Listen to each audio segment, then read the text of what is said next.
The legal tampering period starts on Monday at 12 p.m. Eastern Time, and we need to check in on all the rumors and updates surrounding the Buffalo Bills today on Locked On Bills.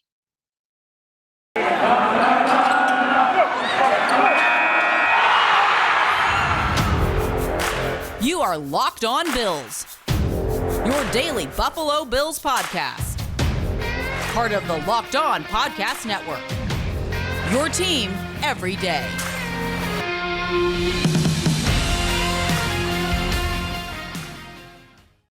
What's up, Bills Mafia? It's Joe Marino from the Draft Network, and I'm your host of Locked On Bills.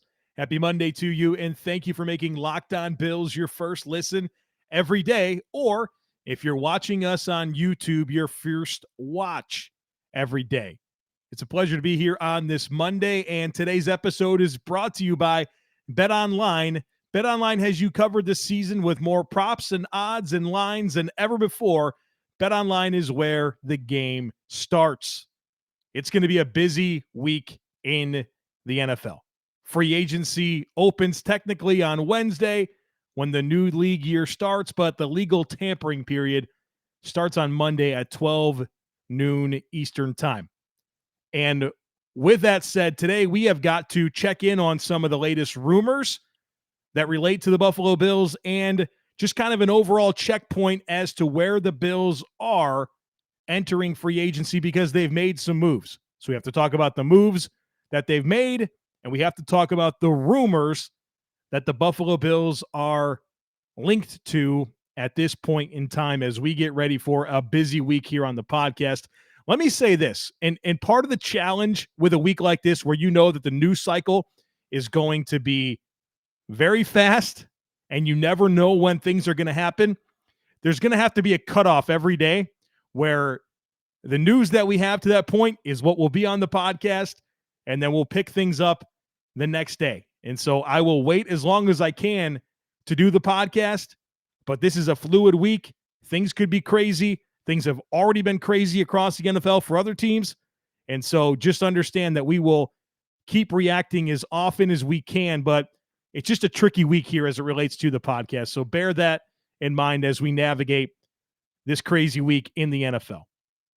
So things got started for the Bills, I guess, probably about a week ago with some of the moves that they made with the new league year starting.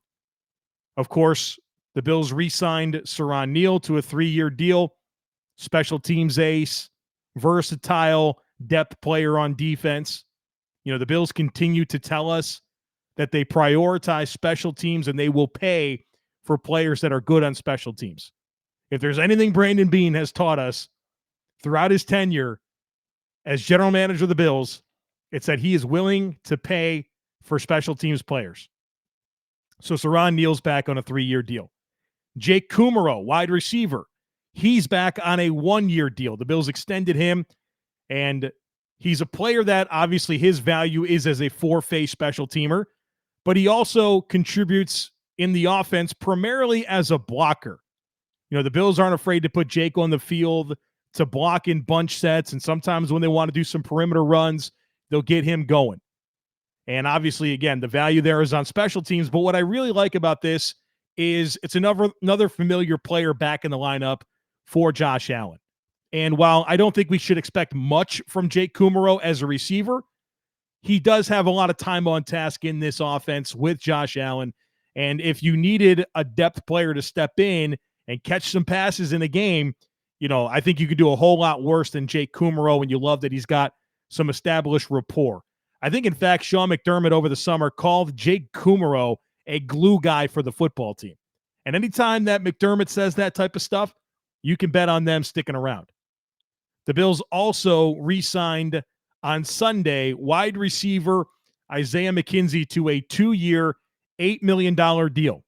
Now, let's pump the brakes on reacting to the money here because, like we continue to preach and other Bills podcasters continue to preach, wait until the full terms of the contract come out before you overreact, because the structure here might not quite measure up to a 2-year, $8 million deal. It's probably worth up to $8 million deal. We need to see what the guarantees are. We need to see what the structure is. We need to see what the signing bonus is.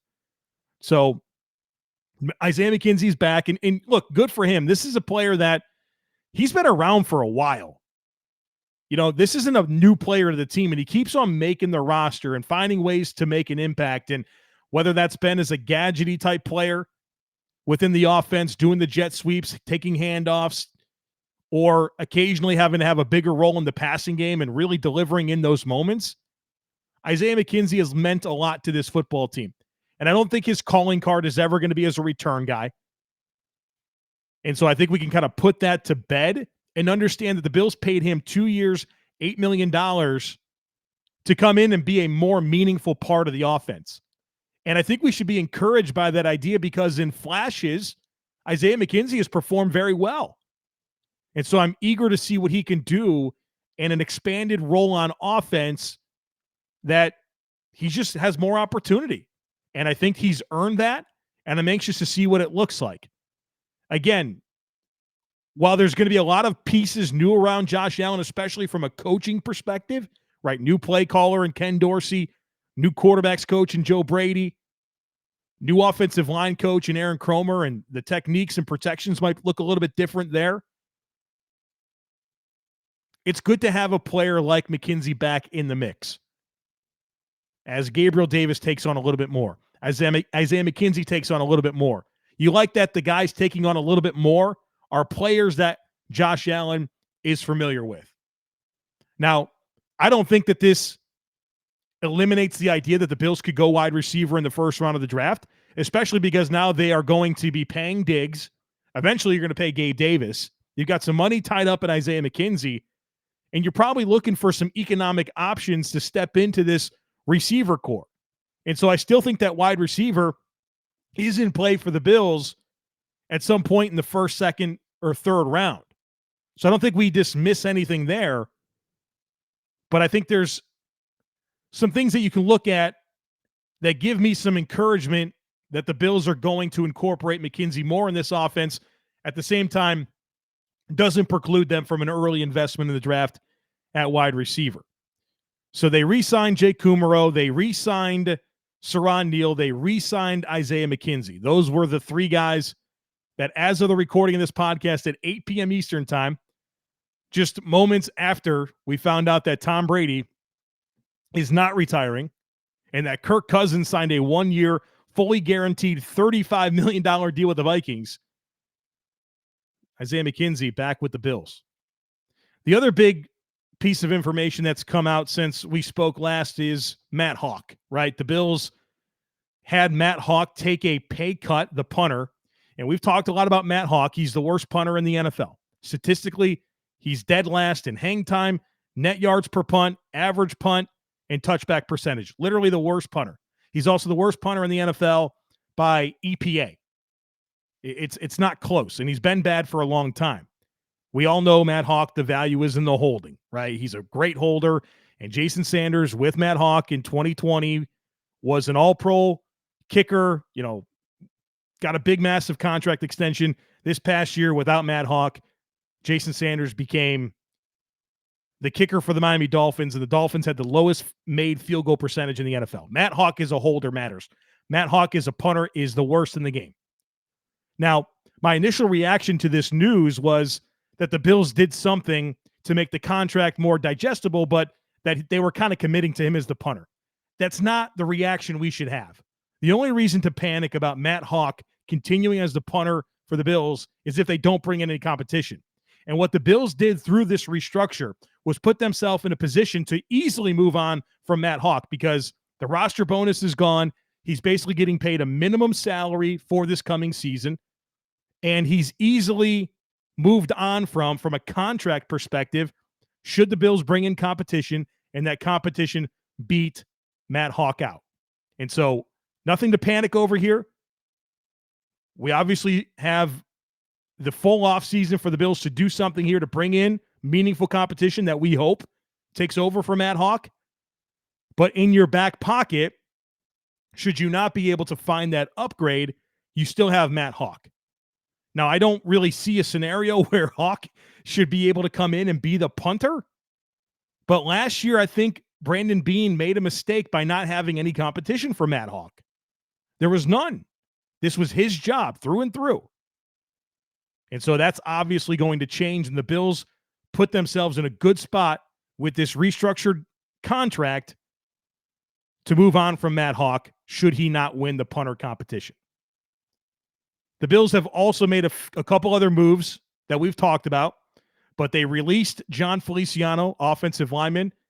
They saved over $3.5 million in salary cap space by moving on from Feliciano, who, interestingly enough, I was listening to the Shout Buffalo podcast with Ryan Talbot and Matt Marino, and Matt Marino talked about a belief that Feliciano views himself as a center.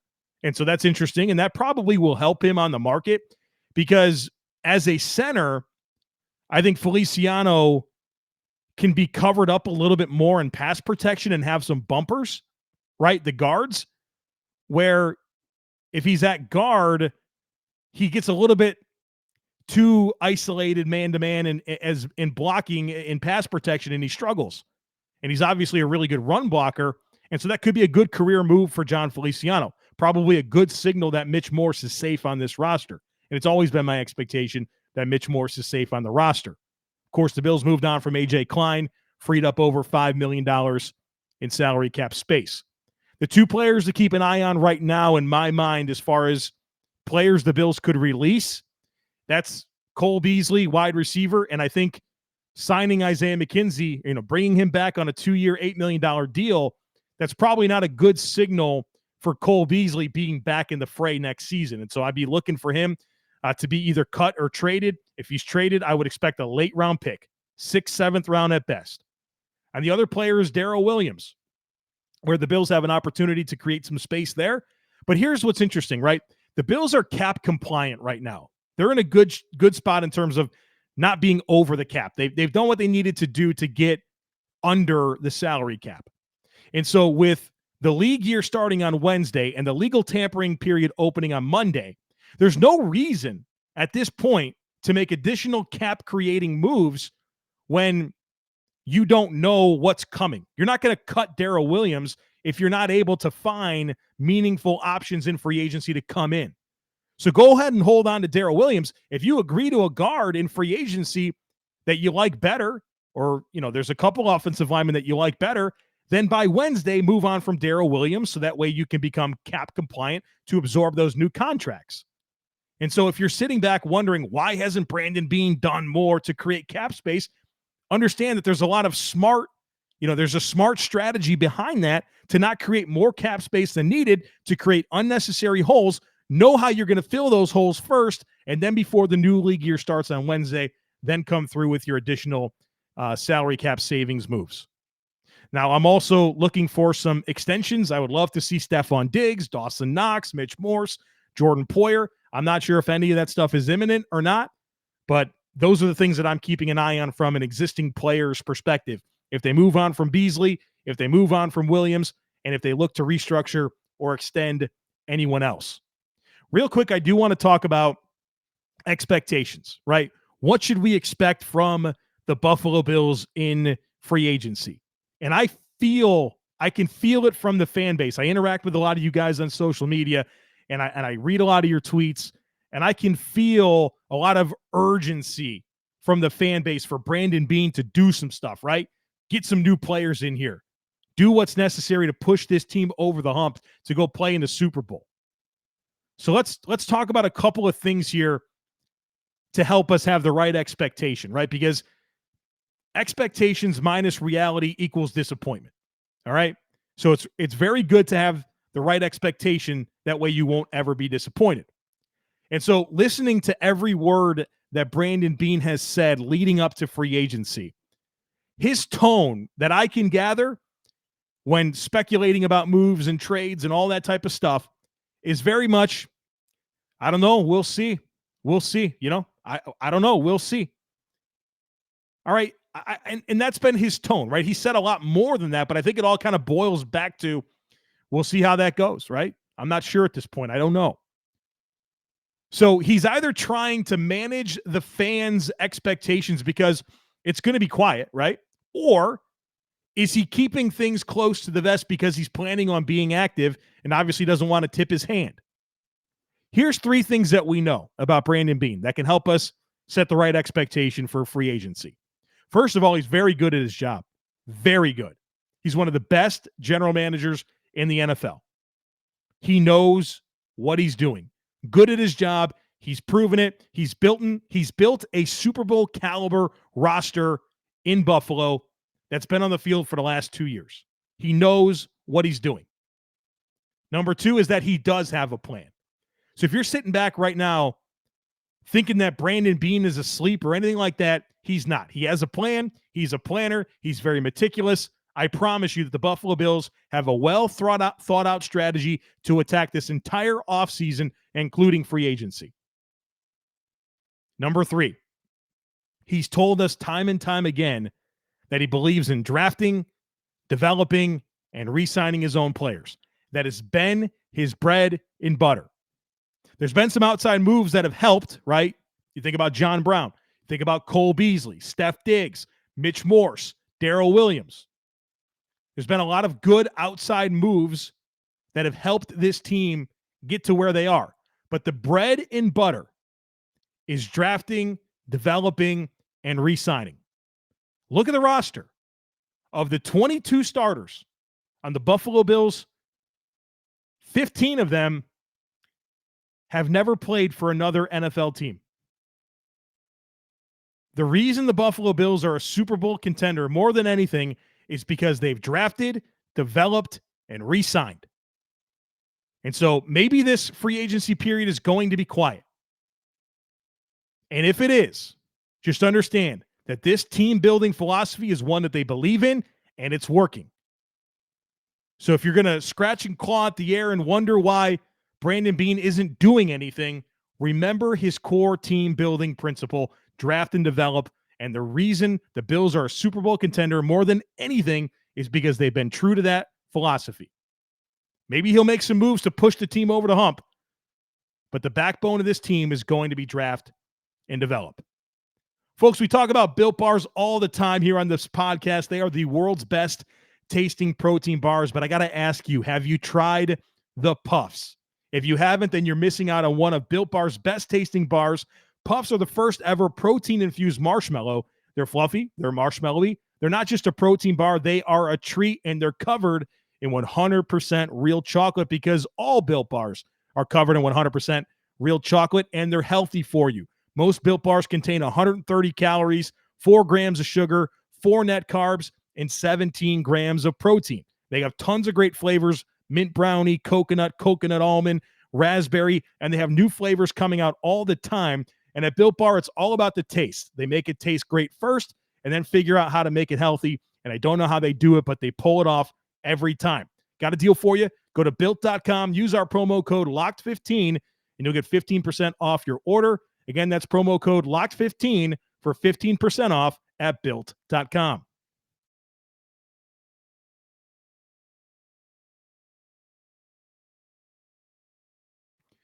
All right, let's get into some of the rumored interest out there right now. The Bills have been linked to some players, both that are free agents and players that they could trade for. Let's roll through this real quick.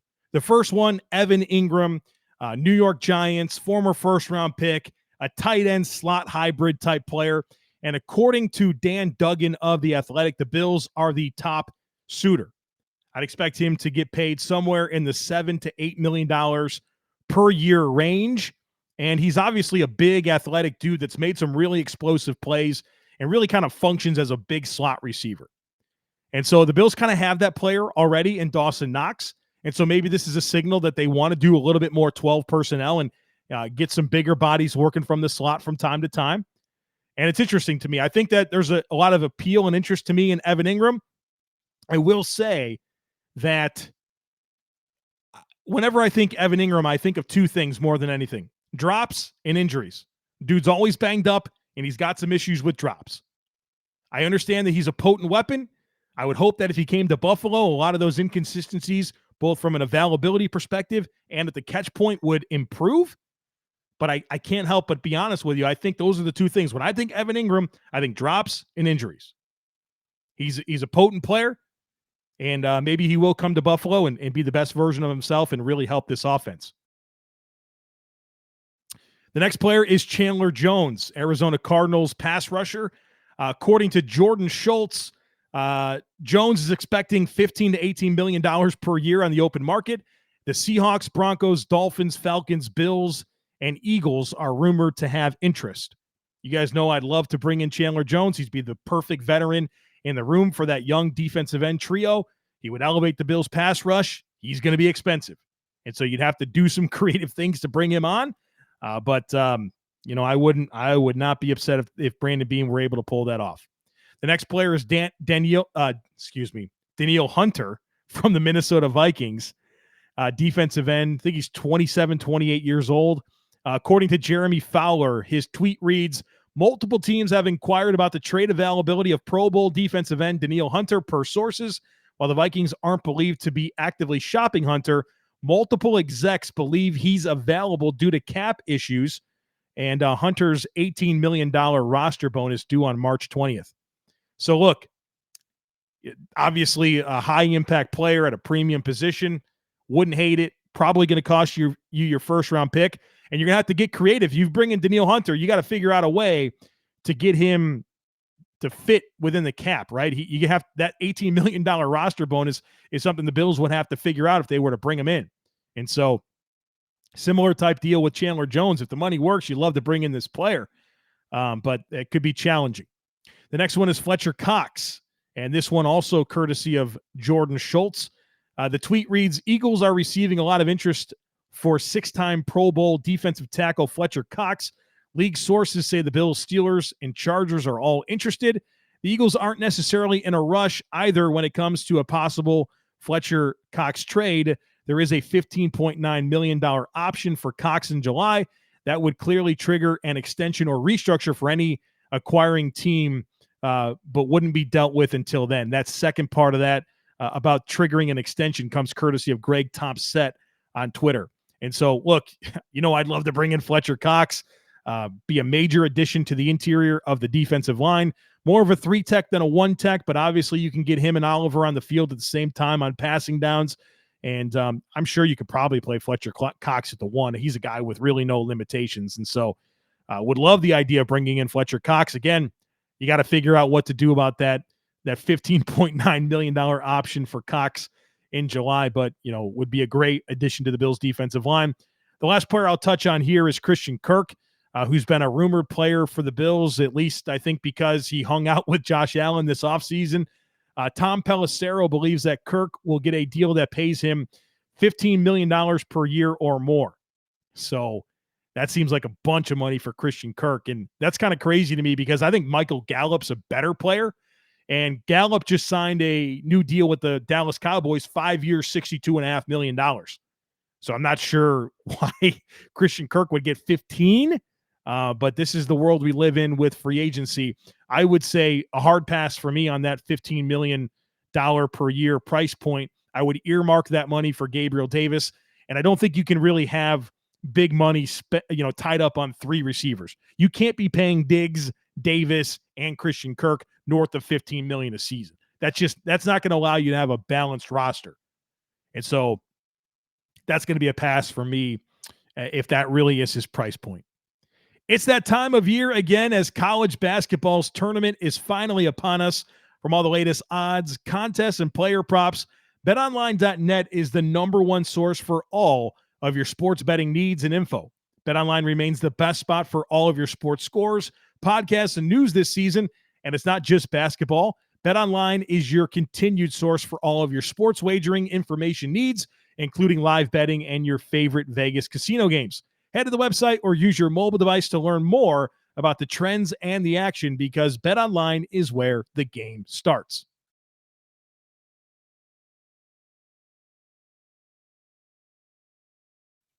So I know that we moved quickly there through the rumors right now that the Bills are linked to Ingram, Chandler Jones, Danielle Hunter, Fletcher Cox, Christian Kirk. We'll talk. If they sign with the Bills, obviously we will break them down from every angle. But for now, I just kind of wanted to catch everyone up to speed on, those rumors that are out there at this point. And keeping in mind that a lot of things right now are agent driven, right? Agents are giving information to NFL insiders for them to put out there about rumored interest and price points and all that type of stuff to drive the market. And then as the insiders tweet out the information, when that player gets signed, the agent will give that insider the information first. That's how the insider game works. So all this information you're getting right now is all agent driven. So if Christian Kirk is going to get $15 million a season, we'll see, but that is all agent-driven information. What I want to close on today is real quick, looking at the other expired contracts that the Bills have to deal with, and then just some quick thoughts on what the heck is going on with the AFC West and how that affects the Buffalo Bills. So the Bills still have a long list of expired contracts, and let's be honest, a lot of these guys are probably going to be playing for new teams next year. And as we consider the compensatory pick formula, if you want the Bills to have compensatory picks, you are rooting for all of these players to sign big money deals with some other team and play well. And you're hoping for the Bills to not sign other teams' unrestricted free agents. So Jerry Hughes, Mario Addison, Harrison Phillips, Vernon Butler, Manuel Sanders, Mitchell Trubisky, Ike Bucker, Levi Wallace, Tywan Jones, F.A. Obata, Bobby Hart, and Brian Cox. All of those guys are expired contracts that the Bills will either re-sign or let them test the market. Obviously, some interesting players there. Jerry Hughes, the longest tenured member of the team. Mario Addison led the team in sacks. Harrison Phillips obviously meant a lot to the defense down the stretch and played really well with Ed Oliver. Emmanuel Sanders was one of the more prominent pieces in the passing game. Mitch Trubisky, QB2. Ike Bucker has started a lot of games over the last 2 years for the Bills. Levi Wallace has been the Bills' starting CB2 since, really for the last 3.5 years. There's some players here that if they leave, the Bills will have to figure out how to replace them. And again, we know that the Bills are pretty much right up against it when it comes to cap space. The Bills also have 2 restricted free agents, Justin Zimmer and Ryan Bates. I think it's reasonable to expect that both of those players will return. So the AFC West has been crazy, right? The Chiefs are the Chiefs, right? We always know that. They have Pat Mahomes and Tyreek Hill and Travis Kelce and those young offensive linemen.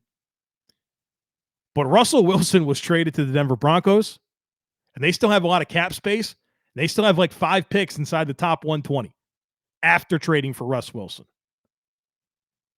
And Khalil Mack is now on the Chargers. So they have a pass rushing tandem of Joey Bosa and Khalil Mack with Justin Herbert at quarterback. Meanwhile, the Raiders, the other team out there in that division, they were a playoff team last year. And Josh McDaniels has stepped in as the head coach, and he can elevate that team. I think about that offense with Derek Carr and Hunter Renfrow, Darren Waller, Josh Jacobs, a physical offensive line. They have a lot of the traditional New England Patriots style players for Josh McDaniels to come in here and really just get this offense going. And so how does this affect the Buffalo Bills? Well, I think this is obviously the most competitive division in football. And they're probably going to beat up on themselves quite a bit. And so the other side of the coin here is that as those teams beat up on themselves, the Bills' path to the number 1 seed is quite clear. Now, we know Cincinnati is going to be around. Baltimore will be back. Tennessee was the 1 seed last year. But as the AFC West kind of beats up on each other, they sabotage themselves. It makes the AFC as a conference a lot more competitive, but it really kind of widens that path for the Buffalo Bills to be the number 1 seed. Of course, they got to take care of their business. It's easy to talk about this stuff. It's hard to go do it. But the AFC is definitely competitive. But with the concentration of so many teams being in that one division, it's kind of the good news for the Bills. But at the end of the day, it always comes back to the Bills, right? They got to do it, right? They got to do it. They've got the ingredients. The Bills can make some very small moves the rest of the way. Have a draft, have basic additions to this roster. They're still a contender because they have Josh Allen and a really good nucleus right now. Now let's see what Brandon Beane has up his sleeve for the coming weeks to build around Josh Allen and really try to elevate this football team and not stall out in the playoffs in 2022. All right, folks, that's going to do it for us here today on the podcast. Again, this week is going to be crazy. Tomorrow might be herd mentality. It might not be. We might have some major Bills news to talk about. We could have major NFL news that affects the Bills to talk about. So I'm not making any promises about what we're talking about this week. It is wide open as we dive into free agency and expect a crazy week across the NFL. So I just understand the dynamics of trying to navigate this week from my side of things and just understand might be a little inconsistent, but we will cover everything as it relates to the Buffalo Bills throughout the course of the week. All right, folks, try to be productive if you can today. I'm sure you'll be glued to Twitter just like I will. And let's have a fun week on the podcast talking about the Buffalo Bills. Would love it if you took a second to rate, review, share, and subscribe. If you're watching on YouTube, make sure you're subscribed. Hit that like button. It's always so helpful and appreciated. Have a great rest of your day, and I look forward to catching up with you again tomorrow.